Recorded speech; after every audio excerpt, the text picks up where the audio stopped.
Ama aşık olmak için kavaday olmak lazım. Delikanlı olacak, cesur olacak. Böyle köpek gibi korkak olmayacak, egoist olmayacak, bencil olmayacak. Sevdiği için, değil mi, gözü kapalı ateşe girecek. Yoksa egoist, bencilse o sahtekarca oyun oynuyor. Yani taklit yapıyordur.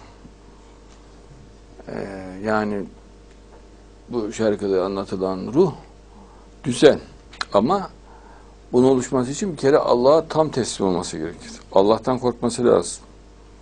Kur'an'ı tam anlaması lazım. Kur'an hakkını bilmesi lazım. Sevgi öyle büyük nimettir. Herkese verilmez. Adam diyor seviyorum ediyorum diyor. Ne sevgiyi seveceksin? Filmlerden gördüğünü taklit ediyorsun. Sevgi öyle olmaz. Kız mesela sana diyor ya diyor benim mesela üstüm malım mülküm yok. Yani içim rahatlar benim evi benim üstüme yapıyor. Neredeyse boğacak kız yani onu dedi diye. Deliye dönüyor adeta. Ağzından köpükler saçıyor. Mal hırsıyla. Seven kabadayıdır yani öyle bir şey olmaz. Yani hem de hiç umulmadık derecede kabadayıdır. Cesur olur yani.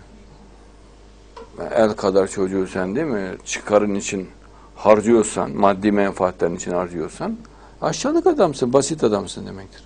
Hep çıkar kavgalarından ayrılıyorlar zaten birçoğu.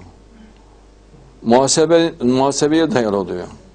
Ulan delikanlıya yakışır mı bu? Müslümana yakışır mı? Al hepsi senin olsun dersin ya. Gerçekten seviyorsun. Ne olacak yani?